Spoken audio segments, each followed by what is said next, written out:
पाँव में छाले हो रहे हैं। मुझसे झाड़ू नहीं लगाई जा रही। मैंने रोते हुए चाची की मिन्नत की, पर आज चाची की बेटी का बहुत अमीर घर से रिश्ता आ रहा था। वो गुस्से से भरी हुई थी।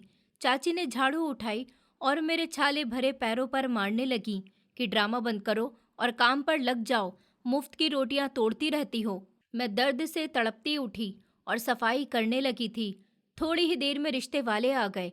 जब चाची ने मेरा हुस्न छुपाने के लिए मुझे बालकनी में बैठने के लिए कहा कि खबरदार जो मेहमानों के सामने भी आई तो मेरी बेटियों का रिश्ता खराब करने की कोशिश मत करना, मैं वहां पर जमीन पर बैठी बेआवाज रोने लगी।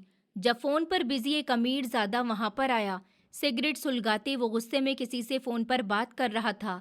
मैं कह रहा हूँ, ये बिजनेस डील किसी भी तरह से हाथ से नहीं जानी चाहिए। अचानक उसकी नज़र मुझ पर पड़ी और वो मुझे गहरी नज़रों से देखने लगा। मैंने फौरन से अपना चेहरा छुपा लिया। मेरा नाम ईशानी है। मैं अपने मम्मी पापा की इकलौती औलाद थी, जो उन्हें शादी के 6 साल बाद बहुत मिन्नतों और मुरादों के बाद मिली थी। मेरे मम्मी पापा मुझ पर जान देते थे। मेरी एक एक ख्वाहिश पर पापा जान छिड़कते थे। मेरी गुड़िया को आज क्या चाहिए?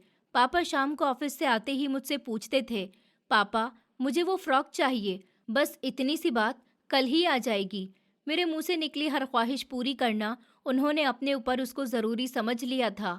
और मम्मी, वो मुझे देख देख कर जीती थी। ईशानी बेटा, वो मेरे बालों में कंघी करते हुए कहती कि जब तुम बड़ी हो जाओगी तब भी मैं तुम्हें खुद से अलग नहीं करूंगी, हमेशा तुम्हें अपनी आंखों के सामने रखूंगी। मैं उनकी गोद में सर रखकर उनकी बातें सुनती रहती थी। लेकिन शायद किस्मत में हमारा साथ बहुत थोड़ा लिखा हुआ था। एक दिन जब मम्मी पापा दोनों मुझे लेकर हॉस्पिटल जा रहे थे, क्योंकि मुझे कई दिनों से बुखार था, मेरे चेकअप के लिए जा रहे थे, रास्ते में खौफनाक एक्सीडेंट हुआ। बदकिस्मती से मैं बच गई और मेरे मम्मी पापा दोनों ही इस दुनिया से चले गए।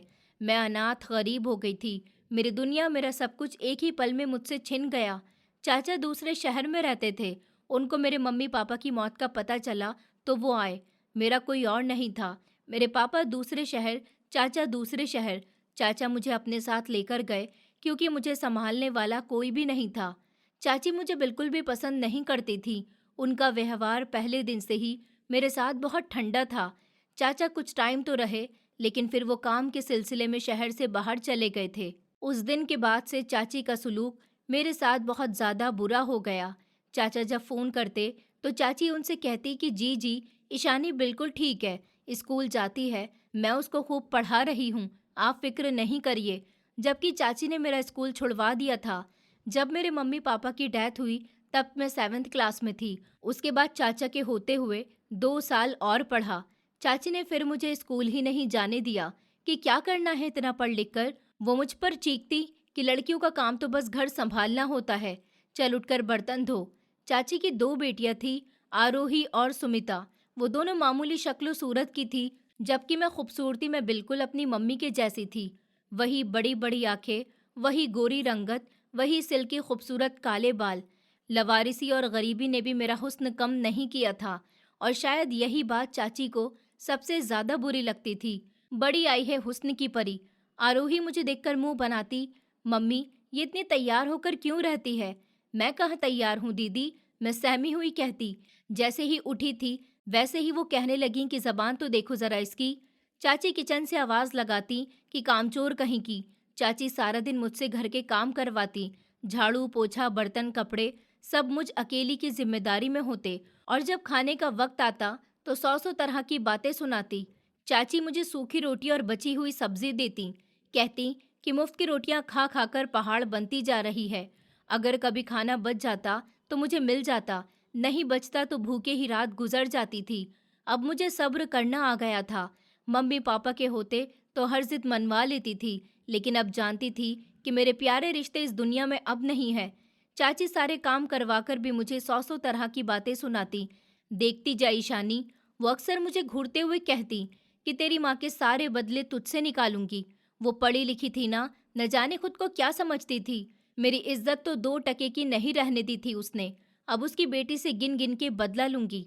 मुझे समझ नहीं आता था कि मेरी मम्मी ने चाची के साथ ऐसा क्या किया था, लेकिन मैं खामोश रही थी।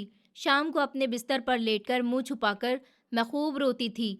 माँ, मैं तकिए में मुंह छुपाकर सी सकती कि आप तो कहती थी कि जब तुम जवान हो जाओगी मैं फिर भी तुम्हें अपने से अलग नहीं करूंगी, लेकिन आप तो मुझे बचपन में ही छोड़कर चली गईं। बहुत याद करती थी। उन्हें पापा के लाड प्यार बहुत याद आते थे, लेकिन मौत बेरहम थी। मुझसे मेरा सब कुछ छीन कर ले गई। मैं बस हर रात यही प्रार्थना करती कि ऐ ऊपर वाले, मेरे लिए कोई आसानी पैदा कर दे या मुझे भी अपने पास ही बुला ले। उस दिन चाची ने मुझे बहुत अच्छा खाना बनाने का कहा था। मैं अपनी ही सोच में खोई हुई थी। अपने मम्मी पापा की याद मुझे बहुत ज्यादा आ रही थी। मैं लकड़ी का चम्मच हांडी में घुमा रही थी और आंसू मेरे गालों पर बह रहे थे। मम्मी, आप तो कहती थी कि आप मुझे कभी भी अकेला नहीं छोड़ेंगी, पर देखिए मैं अब कितनी अकेली हो गई हूँ। मैंने आंसू साफ करते हुए नमक का डिब्बा उठाया और सब्जी में नमक डाला। फिर ख्यालों में खो गई कि पापा मुझे कैसे गुड़िया रानी कहकर बुलाते थे, कैसे वो मुझे प्यार किया करते थे। न जाने कब मेरा हाथ फिर से नमक के डिब्बे की तरफ बढ़ गया और मैंने बेधियानी में 2 बार नमक डाल दिया। अरे मनहूस, मर गई क्या? खाना तैयार हुआ या नहीं? चाची ने किचन में दाखिल होते ही गुस्से से पूछा। जी चाची, बस तैयार है। मैंने सहम कर जल्दी से चूल्हा बंद कर दिया था। ला इधर, मैं देखूं क्या गुल खिलाया है आज तूने। उन्होंने चम्मच मेरे हाथ से छीना और सब्जी चखने लगी। सब्जी चखते ही उन्होंने सारा निवाला जमीन पर थूक दिया। सत्यानाश हो तेरा, सब कुछ खराब कर दिया तूने। बुरी तरह से चीखी। सामान कोई फ्री में नहीं आता है। तूने सब कुछ खराब करके रख दिया। इसमें नमक डाला है या फिर जहर घोला है? चाची, वो मुझे पता ही नहीं चला। मैं कांपने लगी कि हाँ, तुझे पता कैसे चलेगा? ध्यान तो सारा दिन आवारागर्दी में रहता है ना। चाची की आवाज सुनकर आरोही और सुमिता भी किचन में आ गई थी। क्या हुआ मम्मी? आरोही ने पूछा। अरे होना क्या है, इस चुड़ैल ने सारी सब्जी खराब करके रख दी। सुमिता ने भी सब्जी चखकर मुंह बनाया। ओफो, इतना कड़वा! इसने जरूर जानबूझकर किया है मम्मी। ये नहीं चाहती है कि हम कुछ अच्छा खाएं। आरोही ने आंख पर तेल डाला। हाँ मम्मी, इसको पता था कि आज कुछ खास पकने वाला है, इसलिए इसने जानबूझकर नमक तेज किया है। मैंने जानबूझकर कुछ नहीं किया दीदी। मैं रोने लगी। जुबान देखो जरा इसकी, मेरे आगे जुबान चलाती है। चाची ने मेरा बाजू इतनी जोर से पकड़ लिया कि मेरी चीख निकल गई।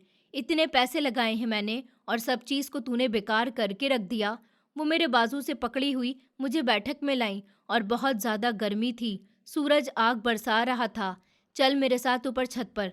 नहीं चाची जी, मुझे माफ कर दीजिए। मैं उनके पाँव पड़ने लगी कि ऊपर बहुत धूप है। हाँ, मैं तुझे वहीं पर खड़ा करूंगी, तेरा दिमाग ठिकाने आ जाएगा। वो मुझे जबरदस्ती घसीटती हुई सीढ़ियों से ऊपर छत पर ले गईं। छत का फर्श धूप की तेजी से तंदूर की तरह तप रहा था। उतार अपनी चप्पलें, उन्होंने मुझे हुक्म दिया। नहीं चाची, फर्श बहुत गर्म है, मेरे पाँव जल जाएंगे। ऊपर वाले के वास्ते मुझ पर रहम तो करिए। मैं गिड़गिड़ाई। रहम? तेरे ऊपर? वो हंसने लगी कि तेरी माँ ने मुझ पर रहम किया था, जो मैं तुझ पर करूं? उतार चप्पल, मैं कहती हूँ चप्पल उतार। उन्होंने झुककर खुद मेरे पाँव से टूटी हुई चप्पल उतारकर दूर को फेंक दी। खड़ी हो यहाँ नंगे पाँव। जैसे ही मेरे पाँव फर्श पर लगे तो ऐसा लगा जैसे किसी ने अंगारों पर खड़ा कर दिया हो। मैं दर्द से चीखने लगी। आह! चाची जी, मेरे पाँव बहुत जल रहे हैं। हाँ हाँ, जलने दो तुम्हारे पाँव को। मेरा दिल भी तो इसी तरह से जलाया है ना तुमने। चाची गुस्से से बोली। यहाँ पर खड़ी रहो, तुम्हारी यही सजा है। तुमने जो नुकसान किया है वो तो पूरा नहीं हो सकता, लेकिन मैं अपना दिल तो हल्का कर लूं तुम्हें सजा देकर। मम्मी, उसको यही बंद कर दो। आरोही बोली। हाँ, तो सुमिता भी हंसने लगी। देखो तो कैसे मछली की तरह तड़प रही है। ये चाची की दोनों बेटियां चाची के पीछे खड़ी हुई हंस रही थी और चाची को मुझ पर जरा भी रहम नहीं आ रहा था। चाची, मुझे माफ कर दीजिए। आज के बाद पूरे ध्यान से काम करूंगी, कोई भी नुकसान नहीं करूंगी अब आपका। मेरे पाँव जल रहे हैं, मुझसे बर्दाश्त नहीं हो रहा। चुप करके खड़ी हो जा। अगर यहाँ से हिली भी या शोर मचाया तो इससे भी ज्यादा बुरी सजा दूंगी मैं। चाची ये कहकर नीचे अपनी बेटियों के साथ चली गईं और उन्होंने छत का दरवाजा फिर से बंद कर दिया था। मैं तपती हुई गर्म छत पर अकेली रह गई। फर्श इतना ज्यादा गर्म था कि एक सेकंड के लिए भी पाँव टिकाना मुश्किल था। मैं कभी एक पाँव उठाती, कभी दूसरा, कि ए ऊपर वाले मेरी मदद कर दे। मैं बेबसी से रो रही थी। मेरे मम्मी पापा को क्यों बुला लिया आपने अपने पास? मुझे इस परेशानी में छोड़ गए। धूप की तपिश मेरे सर को पिघला रही थी और पाँव के नीचे जैसे आग जल रही थी। मेरा हलक प्यास से कांटा हो रहा था। लेकिन रहम की भीख मांगने वाला कोई भी नहीं था। मैं बुरी तरह से चक्कर खाकर गिर गई थी। शायद मेरे गिरने की आवाज़ नीचे तक गई थी। कुछ देर के बाद चाची ने आकर दरवाज़ा खोला था। मर गई या जिंदा है? उसने मुझे ज़मीन पर पड़ा हुआ देखकर नफरत से कहा। मैं कुछ बोलने के काबिल ही नहीं थी।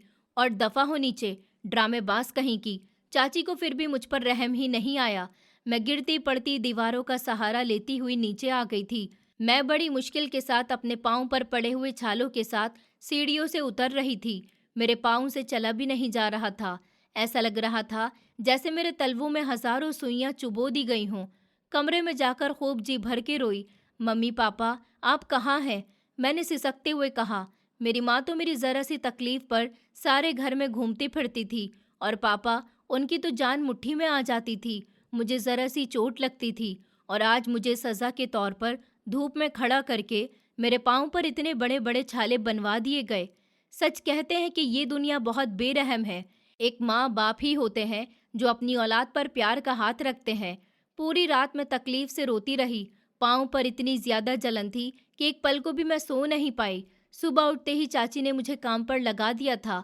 उठ ईशानी, बस मुर्दों की तरह पड़ी रहती है। उन्होंने मुझ पर से कंबल खींचते हुए कहा। चाची, मुझसे उठा नहीं जा रहा। मैंने दर्द से कर्राते हुए कहा। पाँव जमीन पर रखने की कोशिश की, लेकिन दर्द की एक तेज लहर मेरे पूरे जिस्म में दौड़ गई। आज सारे घर की अच्छे से सफाई करनी है। चाची का हुक्म जारी हुआ, और ऊपर वाली छत से लेकर नीचे वाली भी सारा पोर्शन साफ करना है, और एक एक चीज साफ होनी चाहिए। चाची, इतनी सफाई?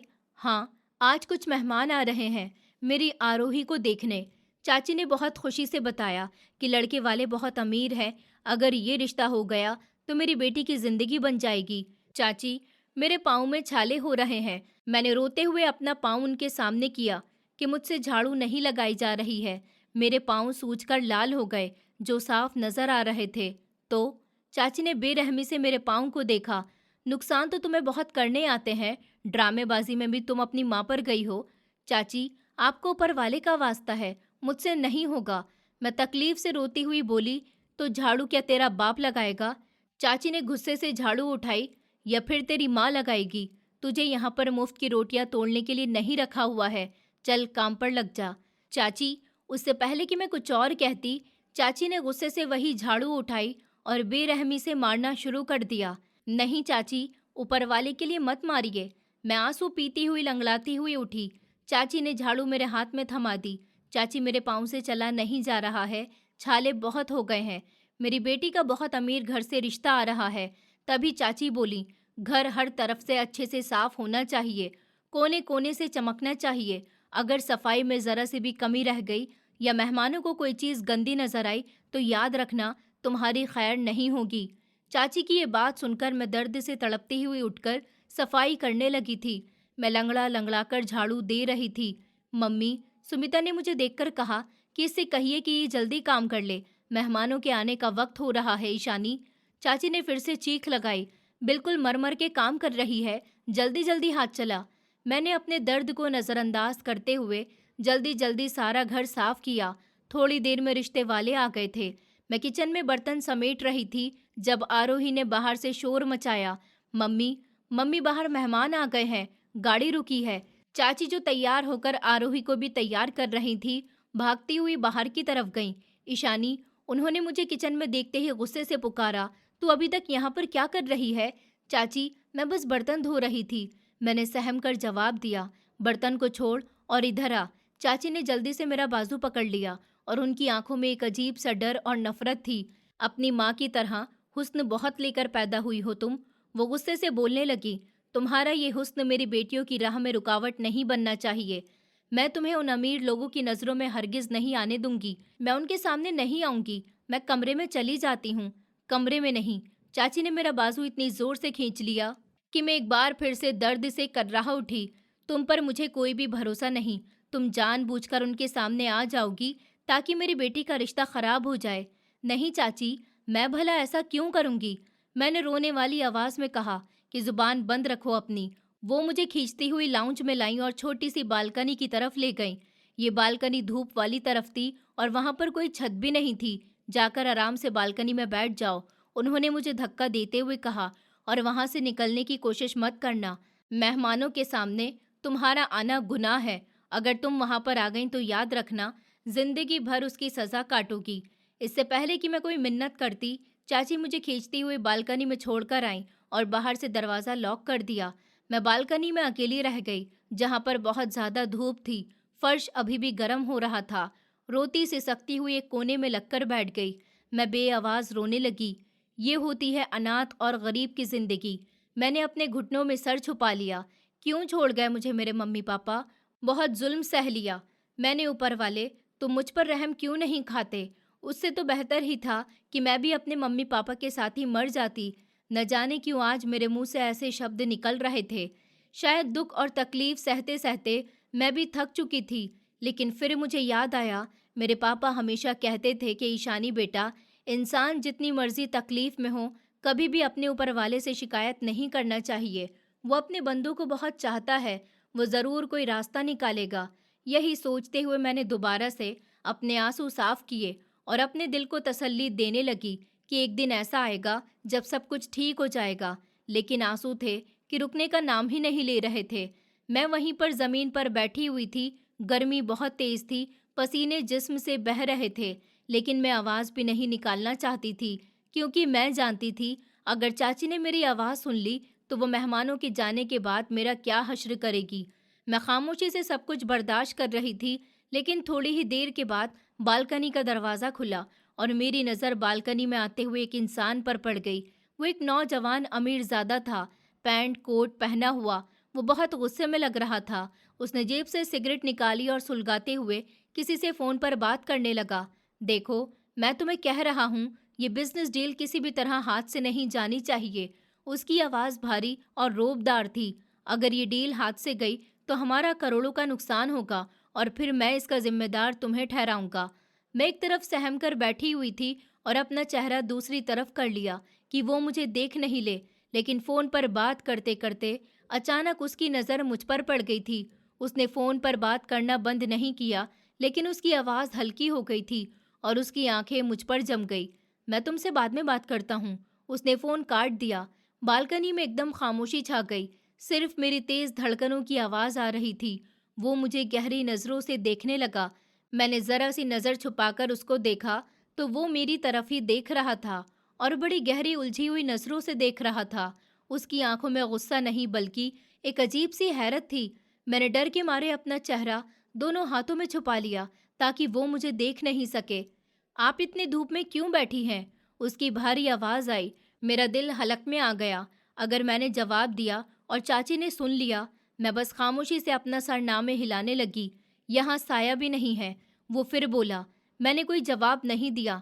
मैं बस कांप रही थी। मैंने प्रार्थना की कि वो चला जाए, उससे पहले कि चाची की बेटियां उसे देख लें। उसने एक कदम मेरी तरफ बढ़ाया। मैं डर कर कोने में और ज़्यादा सिमट गई। उसकी नज़र मेरे पाँव पर पड़ी जो सूजे हुए थे और छालों से भरे हुए थे। उसके माथे पर शिकन उभर गई। उसने मेरे गंदे कपड़ों और आंसुओं से तर चेहरे को देखा। वो कुछ कहने ही वाला था कि लाउंज से चाची की बेटी सुमिता की आवाज़ आई। निशांत भाई, आप कहाँ पर रह गए? मम्मी आपको बुला रही हैं। उस नौजवान ने एक आखिरी गहरी नज़र मुझ पर डाली और बिना कोई और शब्द कहे मुड़कर बालकनी से चला गया। मैंने कांपते हाथों से अपने आंसू साफ किए कि ऐ ऊपर वाले, ये कौन था और मुझे ऐसे क्यों देख रहा था?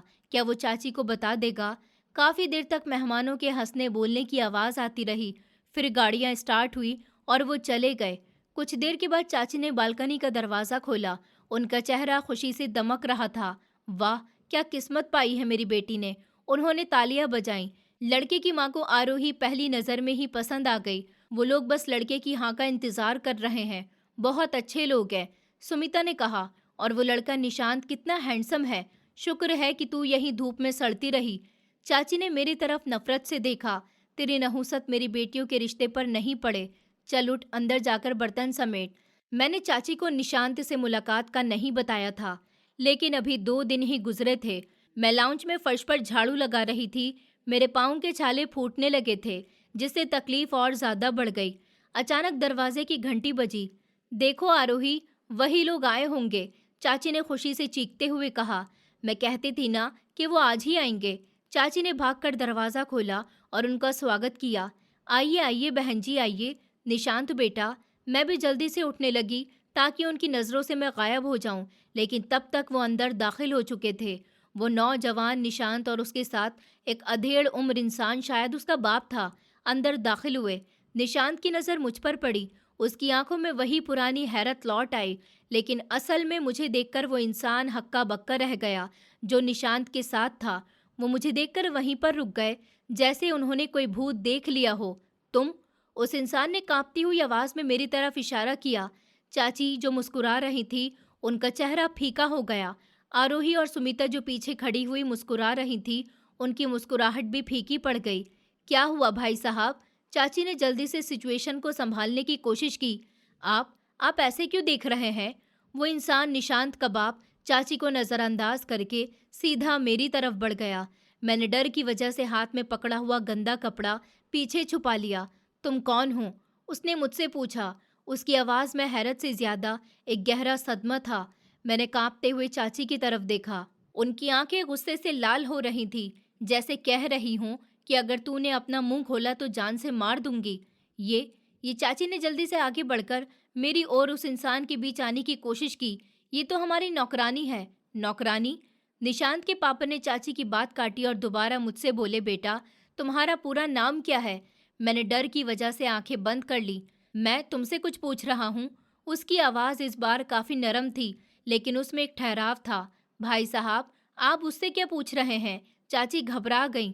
ये अनाथ है, हमने तरस खाकर इसको रख लिया है, कामकाज कर लेती है। मैंने इस लड़की से इसका नाम पूछा है, बीना। उस इंसान ने गुस्से से चाची को देखा। चाची का नाम बीना सुनकर मुझे हैरत हुई। उन्होंने अपना नाम कभी नहीं बताया था। बताओ बेटा, डरो नहीं। मैंने हिम्मत जमा की और कांपती हुई आवाज में कहा कि ईशानी। ईशानी मोहित शर्मा। पापा का नाम सुनना था कि वो इंसान 2 कदम पीछे हट गया, जैसे उसको किसी ने जोर से धक्का दे दिया हो। उसने अपना हाथ दिल पर रख लिया। क्या? उसने नाकाबिले यकीन लहजे में कहा, मोहित? कौन मोहित? ये आप क्या कह रहे हैं? चाची की आवाज भी कांपने लगी। उन्हें समझ आ गया था कि ये मामला गड़बड़ हो गया। कौन मोहित? मैं नहीं जानती किसी मोहित को। इसका कोई और नहीं है। इसके पापा का नाम मोहित था। उस इंसान ने अब चाची को घूर कर देखा। मुझे नहीं पता। चाची ने साफ झूठ बोला। ये तो हमें लवारिस मिली थी। निशांत, जो अब तक खामोशी से ये सारा मंजर देख रहा था, अब आगे बढ़ा। उसकी नज़र मुझ पर जम गई थी। वही लड़की जो बालकनी में रो रही थी, अब फर्श पर बैठी थी। पापा, आप ठीक हैं? निशांत ने अपने पापा के कंधे पर हाथ रखा। उसके पापा ने निशांत का हाथ झटक दिया। उनकी नज़रें मुझ पर से हटी नहीं रही थी। बीना, उसने चाची से कहा, तुम्हारे पति का क्या नाम है? उनका नाम अंशुल है। वो बाहर होते हैं। चाची ने घबराकर जवाब दिया। अंशुल? उस इंसान ने ये नाम दोहराया। और तुम मोहित को नहीं जानती? नहीं, मैं किसी को नहीं जानती। चाची अब चीख पड़ी। आप लोग रिश्ता देखने आए हैं या तफ्तीश करने? ये मनहूस लड़की तो बस।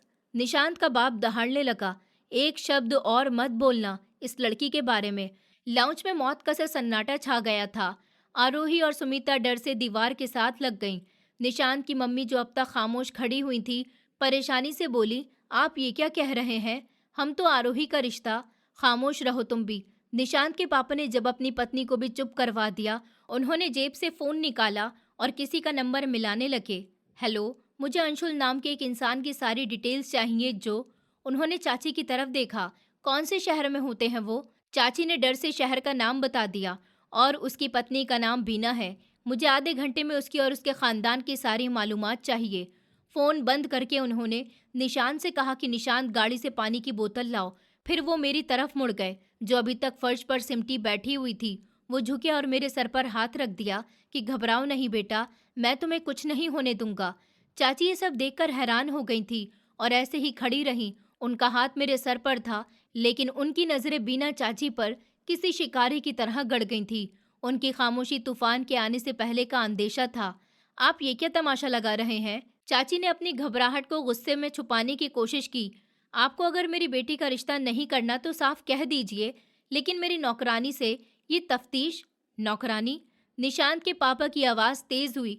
तुम अपनी भतीजी को नौकरानी कहती हो? बिना? चाची का रंग सफेद पड़ गया। उनकी आंखें डर से फैल गईं। कैसी भतीजी? मैंने कहा ना, मैं नहीं जानती कि ये कौन है। तुम झूठ बोल रही हो। इतने में निशांत पानी की बोतल लेकर वापस आया। उसने बोतल मेरी तरफ बढ़ाई। पानी पियो। मैंने कांपते हाथों से बोतल पकड़ ली। निशांत ने अपने पापा की तरफ देखा। पापा, ये क्या हो रहा है? उससे पहले कि उसके पापा जवाब देते, उनका फोन बज उठा। उन्होंने फोन जेब से निकाला और कान से लगा लिया। हाँ बोलो। दूसरी तरफ से कुछ कहा गया। उनका चेहरा और ज्यादा सख्त हो गया। ठीक है, मुझे इसका भाई मोहित जो मर गए हैं उसकी डिटेल्स भेजो। ये मेरे पापा का नाम था।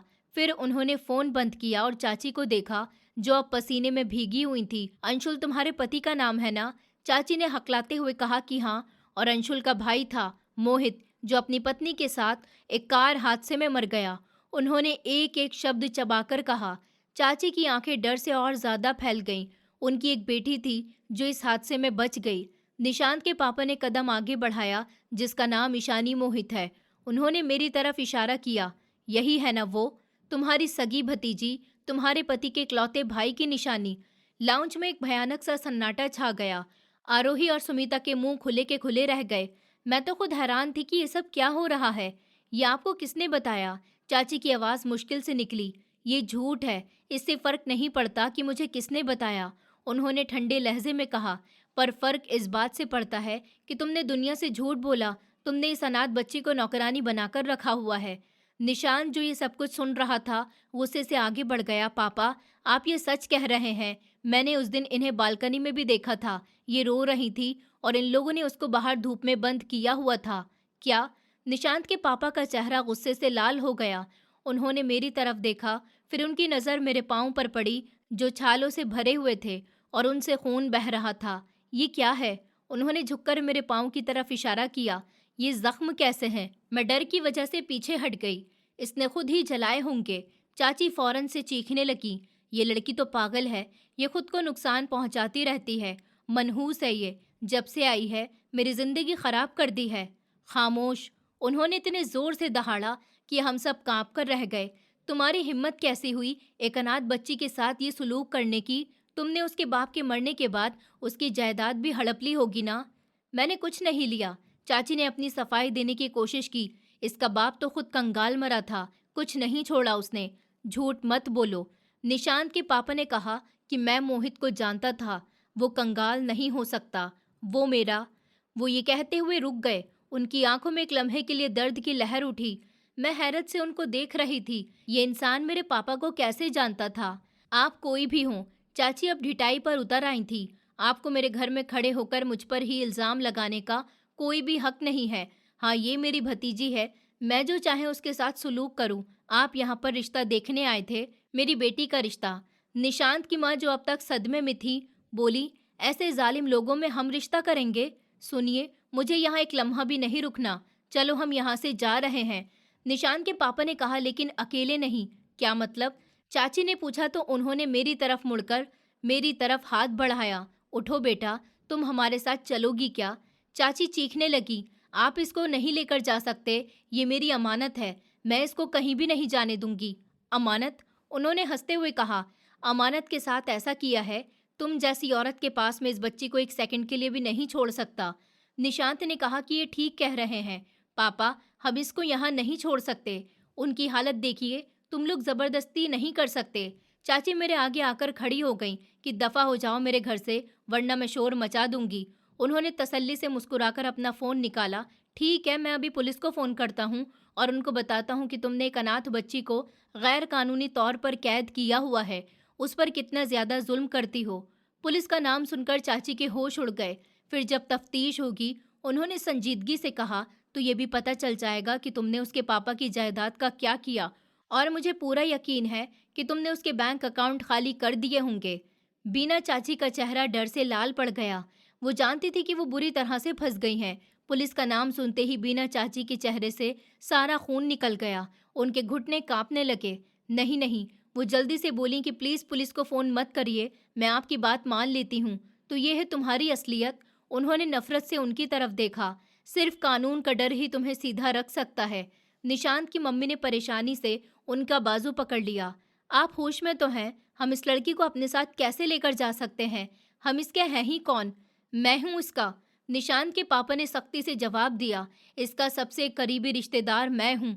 बिना चाची ने, जो जमीन पर गिरने ही वाली थी, चौंक कर उनकी तरफ देखा।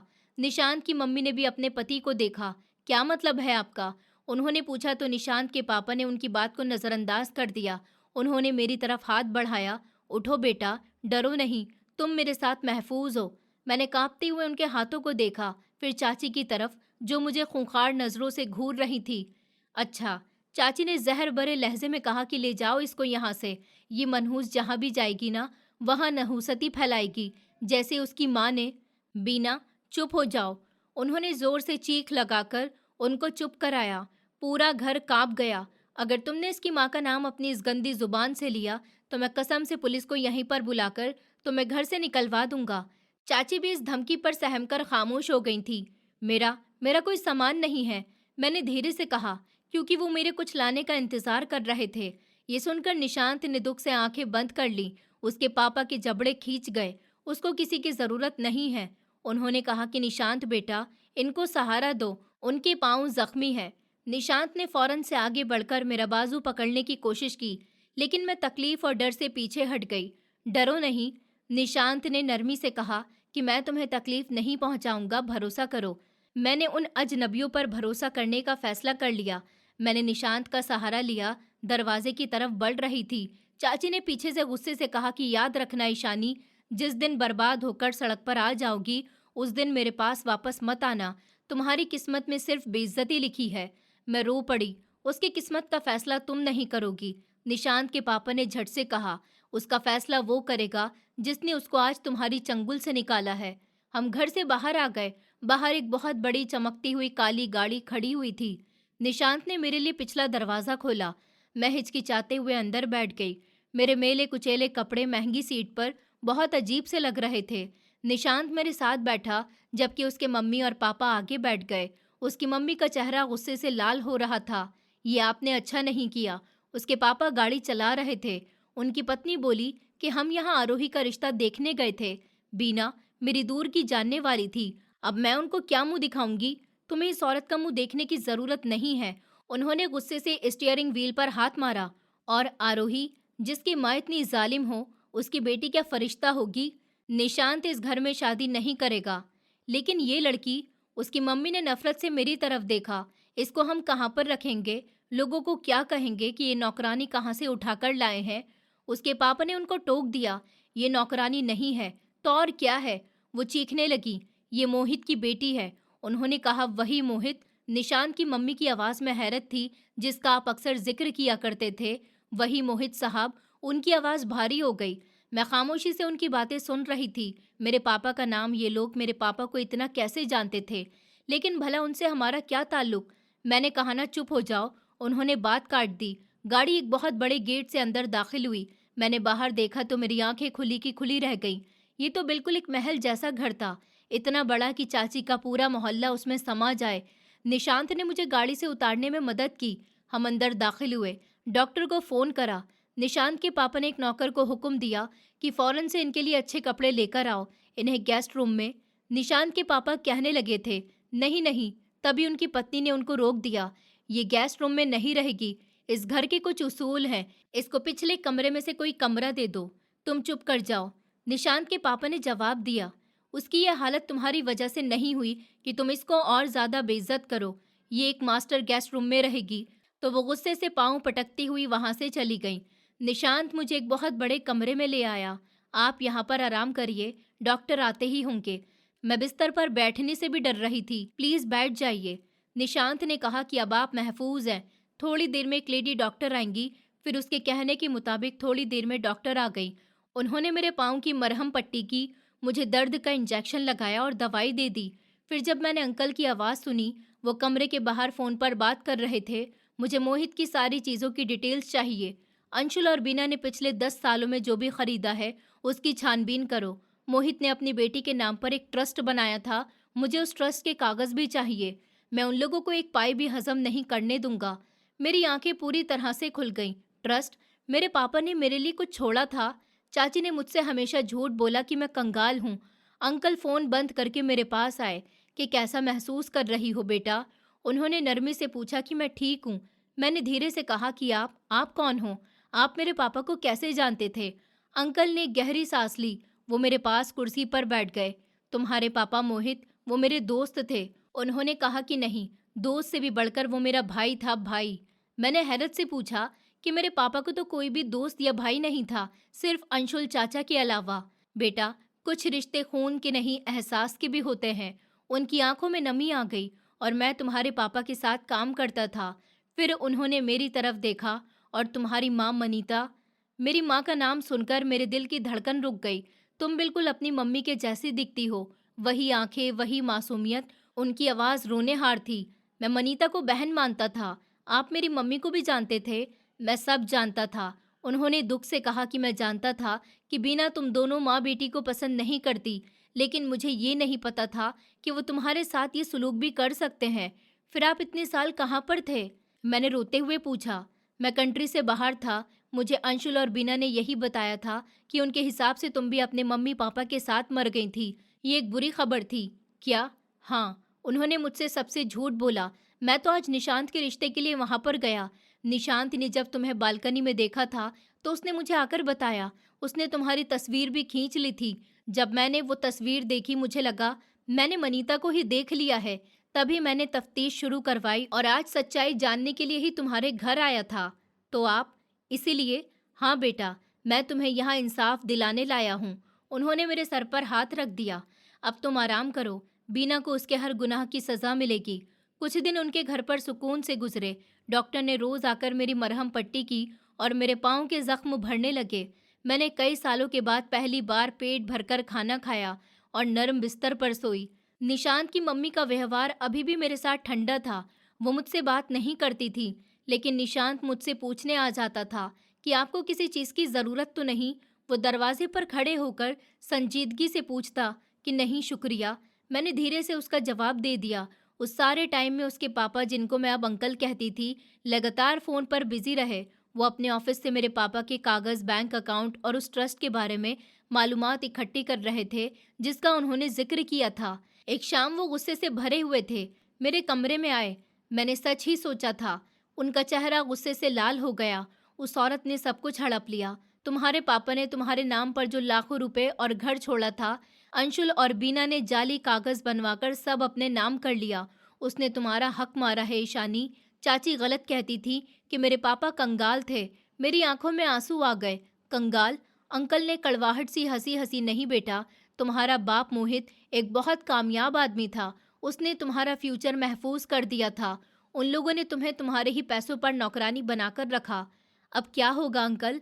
अब उन्हें उनके किए की सजा मिलेगी। अंकल ने एक पक्के लहजे में कहा। उन पर धोखाधड़ी का मुकदमा करूंगा, लेकिन उससे पहले हमें एक आखिरी काम करना है। कैसा काम? मैंने सहम कर पूछा। हम वापस बीना के घर जा रहे हैं। नहीं, मैं डर से कांप उठी। मैं वापस उस नर्क में नहीं जाऊंगी। वो मुझे मार डालेंगी। रो नहीं बेटा, अंकल ने मेरे सर पर हाथ रख दिया। तुम वहां रहने नहीं जा रही हो। तुम मेरे साथ जाओगी, उनके सामने खड़ी होगी। निशांत और उसकी मम्मी भी हमारे साथ चलेंगी। लेकिन क्यों अंकल? क्योंकि बेटा, कुछ हिसाब बराबर करने ज़रूरी होते हैं। उनकी आंखों में एक अजीब सी चमक थी। फिर हम गाड़ी में बैठकर चाची के घर गए। इस बार मैं उनके साथ थी। निशांत ने मुझे सहारा देकर गाड़ी से उतारा और अंकल ने घंटी बजाई। चाची ने दरवाज़ा खोला और हमें ख़ास तौर पर मुझे उनके साथ खड़ा हुआ देखकर उनके होश उड़ गए। तुम सब लोग फिर आ गए? वो चीखने लगी। और इस मनहूस को वापस क्यों लाए हो? ले जाओ इसको। मैंने कहा था ना कि दफ़ा हो जाओ। अपनी आवाज़ नीचे रखो। बीना, अंकल ने ठंडे लहजे में कहा, हम अंदर आ रहे हैं। वो ज़बरदस्ती चाची को धकेलते हुए अंदर दाखिल हो गए। आरोही और सुमीता, जो हमें देखकर हैरान हुई थी, एकदम एक कोने में खड़ी हो गईं। आप लोग चाहते क्या हैं? चाची ने गुस्से से कहा। पुलिस को बुलाओगी? बुला लो, अंकल ने तसल्ली से कहा। उनको तो वैसे भी यहाँ आना ही है। मैंने तुम्हारे और तुम्हारे पति अंशुल के खिलाफ फ्रॉड का मुकदमा दर्ज कर दिया है। ये सुनना था कि चाची के पैरों के नीचे से जमीन निकल गई। फ्रॉड? कैसा फ्रॉड? वही जो तुमने मोहित के मरने के बाद उसकी बेटी की जायदाद हड़प करके किया था। चाची का रंग सफेद पड़ गया। हम आज इस बारे में बात करने नहीं आए, अंकल ने मुस्कुराते हुए कहा। चाची, आरोही और सुमीता ने हैरानगी से उनको देखा। हम आज एक रिश्ता लेकर आए हैं। तीनों के चेहरे पर नाकाबिले यकीन असर था और आरोही, जो सहमी हुई थी, उसके चेहरे पर उम्मीद की किरण हट गई। क्या? क्या मतलब? चाची ने हकलाते हुए कहा। आरोही के लिए? नहीं, अंकल ने उनकी उम्मीद पर पानी फेर दिया। हम यहाँ पर तुम्हारी बेटी का रिश्ता लेने नहीं आए, बल्कि हम निशांत के लिए ईशानी का हाथ मांगने आए हैं। ये असली धमाका था। कमरे में जैसे बम फट गया हो। आरोही और सुमिता का मुंह खुला का खुला रह गया। बीना चाची पहले तो हैरान हो गई और फिर उन्होंने एक जोरदार हंसी लगाई। तुम पागल हो गए हो? रिश्ता, वो भी इस लड़की का? निशांत जो अब तक खामोश था आगे बढ़ा। मैं आपकी बेटी से शादी नहीं कर सकता। मैं ईशानी से शादी करना चाहता हूँ। शादी? चाची ने नफरत से मेरी तरफ देखा। मैं जो अंकल के पीछे छुपने की कोशिश कर रही थी। तुम उस नौकरानी से शादी करोगे? चाची ने नफरत से कहा। ये मेरी नौकरानी है। ये लोगों के घरों में झाड़ू पोछा करती थी। और क्या आप इतने अमीर लोग होकर एक नौकरानी के साथ अपने बेटे की शादी करेंगे? उसकी औकात है तुम्हारे खानदान में आने की? नौकरानी? तभी उस नौजवान का बाप आगे बढ़ गया। उनका चेहरा गुस्से की जगह एक गहरे दुख से भरा हुआ था। बस बीना, बहुत हो गया। उन्होंने ठंडी आवाज में कहा। तुमने दुनिया में झूठ बोला। तुमने उसके चाचा से झूठ बोला। तुमने मुझसे भी झूठ बोला। क्या मतलब? चाची ने पूछा। हमें सब पता चल गया है कि ये कौन है। अंकल ने मेरा हाथ पकड़ लिया और मुझे अपने पास खड़ा किया। अंकल ने मेरा हाथ अपने हाथों में कसकर थाम लिया और सबके सामने बोले कि बीना, अब तुम्हें सच सुनना ही होगा। ये लड़की तुम्हारी नौकरानी नहीं, तुम्हारी जिम्मेदारी थी और तुम्हारे पति के भाई मोहित की इकलौती बेटी है। वही मोहित जिसने मरने से पहले अपनी बेटी के लिए सब कुछ छोड़ा था, लेकिन तुमने उसके नाम की हर चीज हड़प ली और उसे नौकरानी बनाकर अपने घर में कैद रखा। आरोही और सुमिता की आंखें फटी की फटी रह गईं। बीना के होठ सूख गए। वो एक कदम पीछे हट गई, जैसे किसी ने उसका राज उजागर कर दिया हो। उसकी आंखों में डर था, गुस्सा था और अंदर ही अंदर टूट जाने का एहसास भी। अंकल की आवाज अब और सख्त हो चुकी थी। आज तुम्हारे झूठ का पर्दाफाश हो चुका है। अब न कोई छल बाकी है, न कोई बहाना। तुम्हें तुम्हारे किए की सजा जरूर मिलेगी। निशांत ने मेरी तरफ देखा। उसकी आंखों में कुछ अलग ही चमक थी, जैसे उसने अब तय कर लिया हो कि वो मुझे कभी अकेला नहीं छोड़ेगा। बिना हकलाते हुए बोली, तुम लोग मुझे फंसाने आए हो। तुम्हें क्या लगता है मैं डर जाऊंगी? अंकल ने ठंडे लहजे में कहा कि तुम डरना नहीं चाहती तो ठीक है, पर अब तुम्हें कानून सिखाएगा कि किसी अनाथ बच्ची के साथ ऐसा सुलूक करना कितना बड़ा गुनाह है। तभी बाहर से दो पुलिस वाले अंदर आए। उन्होंने बीना चाची को गिरफ्तार कर लिया। वो चीखती रही, मिन्नतें करती रही, लेकिन कोई उसकी बात नहीं सुन रहा था। आरोही और सुमिता दोनों रो पड़ी। मुझे विश्वास नहीं हो रहा था कि वो औरत जो सालों से मेरे सिर पर हावी थी, आज इतनी बेबस खड़ी हुई थी। अंकल ने मेरी तरफ देखा। उनकी आंखों में कोमलता थी। चलो बेटा, अब यहाँ से चलें। निशांत ने धीरे से कहा कि आओ ईशानी। मैं उसके साथ बाहर निकल आई। हवा में अब किसी बंद कमरे की सीलन नहीं थी। गाड़ी में बैठते वक्त मेरा दिल बहुत जोर से धड़क रहा था। मुझे नहीं पता था कि अब मेरी जिंदगी किस दिशा में जा रही है, लेकिन एक बात तो साफ थी कि अब मैं किसी के रहम पर नहीं रहूंगी। अब मैं अपने नाम से जीऊंगी। कुछ दिन बीत गए। बीना चाची और अंशुल चाचा के खिलाफ केस चल पड़ा था। अंकल ने मेरे लिए हर कानूनी दस्तावेज संभाल लिया था। मेरे नाम की जायदाद मेरे हाथों में वापस आ गई थी। उन्होंने मेरे लिए वकील रखा और हर छोटे से छोटे काम में मेरा साथ दिया। निशांत रोज मेरे पास आता, पूछता था कि कैसी हो, ठीक तो हो, और हर बार उसकी आवाज़ में वो सुकून होता जो मुझे कभी अपने पापा की आवाज़ में महसूस हुआ था। उसकी मम्मी शुरू में मुझसे थोड़ी दूरी बनाए रखती थी, लेकिन जैसे जैसे उन्होंने देखा कि मैं कितनी शांत और शुक्रगुजार हूँ, उनका रवैया बदलने लगा। एक दिन वो खुद मेरे कमरे में आई और मेरे हाथ पर हाथ रखकर बोली कि बेटा, मैंने तुम्हारे साथ शुरुआत में अच्छा व्यवहार नहीं किया, मुझे माफ़ कर दो। मैं रो पड़ी और मैंने उनके पैर छू लिए। उन्होंने मुझे गले से लगा लिया और बोली, अब तुम हमारी बेटी हो। उस रात मैं अपने कमरे में खिड़की के पास बैठी थी। आसमान में चांद पूरा था। मैं सोच रही थी कि कैसे जिंदगी ने एक पल में करवट ले ली। कभी मैं उसी चांद से अपने पापा को ढूंढा करती थी और आज ऐसा लग रहा था जैसे वो कहीं पास ही हैं। निशांत दरवाजा खटखटाकर अंदर आया और बोला, चलो नीचे चलो, तुम्हारे अंकल तुम्हें बुला रहे हैं। मैं हैरान होकर नीचे गई। वहाँ पूरा हॉल सजा हुआ था। फूलों की महक फैली थी और सब लोग मौजूद थे। अंकल की आंखों में अजीब सी चमक थी। उन्होंने कहा कि ईशानी, आज हम तुम्हें एक बात बताना चाहते हैं जो दिल से निकली है। उन्होंने निशांत की तरफ देखा और बोले, मेरा बेटा तुम्हारे बारे में बहुत सोचता है। उसने मुझसे कहा है कि वो तुम्हारे साथ अपनी जिंदगी बिताना चाहता है। मैं कुछ पल के लिए वहीं खड़ी रह गई, जैसे सांस ही रुक गई हो। निशांत मेरे करीब आया। उसकी आंखों में सच्चाई थी, कोई दिखावा नहीं, कोई मजबूरी नहीं। उसने कहा, ईशानी, मैं जानता हूँ तुम्हारे साथ बहुत कुछ बुरा हुआ, लेकिन अब मैं चाहता हूँ कि तुम्हारी ज़िंदगी में सिर्फ और सिर्फ अच्छा हो। मैं चाहता हूँ कि तुम मेरे साथ रहो, हम दोनों मिलकर एक नया सफ़र शुरू करें।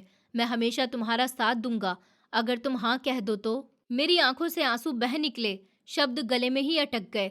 मैं सिर्फ सर झुका पाई। अंकल मुस्कुराए और बोले, तो तय रहा शादी इस घर में होगी, लेकिन किसी शानो शौकत के लिए नहीं, बल्कि उस बच्ची की खुशी के लिए जितने इतने साल दर्द में काटे हैं। अगले कुछ हफ्तों में घर में हलचल बढ़ गई। शादी की तैयारियां शुरू हो गईं। निशांत की मम्मी खुद मेरे लिए कपड़े चुनने लगी। उन्होंने कहा कि बेटा, अब तुम हमारी इज्जत हो, कोई फर्क नहीं पड़ता कि लोग क्या कहेंगे। जब इरादे साफ हों तो रास्ते खुद बन जाते हैं। मैं उनके गले लग गई और पहली बार महसूस किया कि ये घर अब मेरा है। शादी के दिन सुबह का वक्त बहुत खूबसूरत था। सूरज की किरणें खिड़की से अंदर आ रही थी। मैं लाल जोड़े में बैठी थी। मेरे हाथों में मेहंदी थी, जिस पर निशांत का नाम लिखा हुआ था। हर किसी की आंखों में खुशी छाई हुई थी। अंकल बार बार मेरे पास आकर कहते कि तुम्हारे पापा को आज तुम पर बहुत गर्व होता है। बेटा, तुम्हें मुस्कुरा देती, पर अंदर कहीं एक सन्नाटा भी था। उन सब सालों का दर्द जो आज आखिरकार खत्म हो रहा था। जब मैं मंडप में पहुंची, निशांत वहां पहले से बैठा था। उसकी आंखें मेरी तरफ उठी और जैसे वक्त ठहर सा गया। मैं वहां थी, एक अनाथ लड़की जिसने जिंदगी से हार नहीं मानी, और वो था एक लड़का जिसने बिना किसी मतलब के मुझे अपनाया था। पंडित जी की आवाजें गूंजने लगी। 7 फेरे शुरू हुए। हर फेरे के साथ मेरा डर पीछे छूटता गया। हर मंत्र के साथ मुझे लगने लगा जैसे मेरे पापा मेरे पास खड़े हैं और कह रहे हैं कि अब तू सुरक्षित है बेटा। जब 7वां फेरा पूरा हुआ तो मेरे हाथों में उसका हाथ था और माथे पर सिंदूर लगते ही मेरी आंखों से आंसू निकल पड़े। निशांत ने धीरे से कहा कि अब तुम्हें कोई रुलाएगा नहीं ईशानी, अब हर आंसू सिर्फ खुशी का होगा। शादी के बाद सबने हमें आशीर्वाद दिया। अंकल की आंखें नम थीं। उन्होंने कहा कि आज मोहित का कर्ज पूरा हुआ, उसकी बेटी को उसका हक मिल गया और उसकी मुस्कान वापस आ गई। निशांत की मम्मी ने मुझे गले से लगाया और कहा कि आज से तुम सिर्फ बहू नहीं, इस घर की सुकून हो। उस रात जब सब सो गए, मैं बालकनी में खड़ी थी। हवा में हल्की ठंडक थी। निशांत पीछे आया और बोला, बहुत चुप सी हो। तो मैं मुस्कुराई और बोली, बस सोच रही हूँ कि कैसे सब बदल गया ना। उसने कहा कि हाँ, सब बदल गया, पर एक चीज़ नहीं बदलेगी। मैंने पूछा कि क्या? वो बोला कि मेरा वादा, कि मैं हमेशा तुम्हारा रहूंगा। मैंने आसमान की तरफ देखा, जहाँ चांद वैसे ही चमक रहा था जैसे उस रात जब मैं पहली बार बालकनी में रो रही थी। फर्क बस इतना था कि उस वक्त मैं अकेली थी और आज कोई था जो मेरी हर खामोशी समझता था। उस रात मैंने खुद से कहा कि शायद जिंदगी का सबसे खूबसूरत पल वही होता है जब दर्द की जगह सुकून ले ले और डर की जगह प्यार बस जाए। और आज मेरी जिंदगी में वही सुकून उतर आया था। मैं अब सिर्फ ईशानी नहीं थी, मैं थी ईशानी निशांत, और ये नाम मेरी तकदीर की सबसे खूबसूरत पहचान बन गया था। जिंदगी में हमेशा सब कुछ हमारे हिसाब से नहीं होता। कई बार वो लोग ही हमें तोड़ देते हैं जिन पर हम सबसे ज्यादा भरोसा करते हैं। लेकिन फिर भी अगर इंसान अपने दिल की अच्छाई और खुद पर यकीन बनाए रखे तो वक्त उसे वहीं पर पहुंचा देता है जहां पर उसे होना चाहिए। ईशानी की कहानी हमें यही सिखाती है कि जब सब कुछ छिन जाए तब भी उम्मीद नहीं छोड़नी चाहिए, क्योंकि ऊपर वाला देर तो करता है लेकिन अंधेर नहीं। जो लोग दूसरों का हक मारते हैं वो कुछ वक्त के लिए खुश दिख सकते हैं, पर अंदर से कभी सुकून में नहीं रहते। और जो इंसान सब सहकर भी गलत रास्ता नहीं चुनता, वो एक दिन अपने सच के दम पर दुनिया को झुका देता है। ईशानी ने यही किया। उसने दर्द में भी किसी से नफरत नहीं की, किसी से बदला नहीं लिया, बस सब्र किया और खुद पर भरोसा रखा। और उसी भरोसे ने उसे उसका हक और उसका प्यार दोनों लौटा कर दिया। इस दुनिया में सबसे बड़ी ताकत किसी के पास पैसा या रुतबा नहीं होता, बल्कि वो होती है एक साफ नीयत जो कभी झुकती नहीं। और जब नीयत सच्ची हो तो ऊपर वाला भी देर सवेर इंसाफ दिला ही देता है। इसलिए कभी भी हार मत मानो, चाहे हालात कितने भी बुरे क्यों ना हो, क्योंकि अगर दिल सच्चा है तो मंजिल तुम्हारे लिए खुद रास्ता बना लेगी। दोस्तों, उम्मीद करती हूँ आपको हमारी कहानी पसंद आई होगी। कहानी पसंद आई है तो वीडियो को लाइक करें, चैनल पर नए हैं तो चैनल को सब्सक्राइब करें, और हाँ, नोटिफिकेशन बेल को ज़रूर दबाएं ताकि अगली अपडेट सबसे पहले आपको मिले।